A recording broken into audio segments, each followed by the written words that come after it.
There's certainly a strong perception at the moment that shareholder class actions are on the rise in Australia, but whether or not that explosion, as some commentators are calling it, is in fact bearing out in reality remains to be seen. Focus for boards, both responding to the risk of continuous disclosure obligations as well as trying to factor in pricing around D&O insurance, is certainly meaning that it's a very live issue for companies at the moment.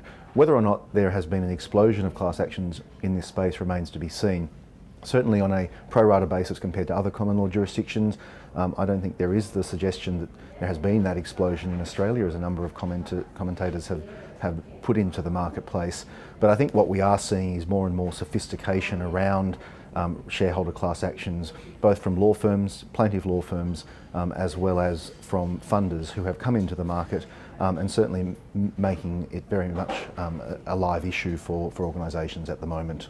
I'd say that the reason for there being a number of actions in the continuous disclosure space is that it's quite a difficult area for boards to manage. It's the kind of decision that a board will make in good faith on the basis of possibly incomplete information and a gradually unfolding scenario. They'll make the best decision they can in the moment. When it comes to looking retrospectively, things are judged in hindsight. So you'll find a court or a regulator joining dots that the directors weren't and drawing different conclusions that perhaps they should have disclosed more quickly or in a different way.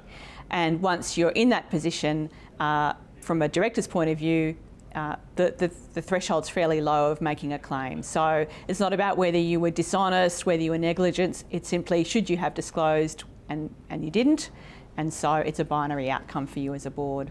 So what should boards do to make sure they've got a robust continuous disclosure process? Obviously they need to understand the rules. They need to make sure they're part of how they do business. So every board meeting they should be asking themselves, have we decided anything that we need to disclose?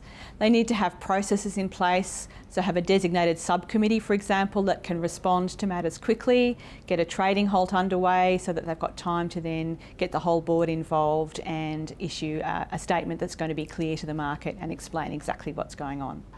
So Ben, what if it hits the fan and they've got a class action? Well, one of the interesting areas that occurs with a class action announcement is also around how that can affect the share price. So I think that's one of the things boards need to take into account.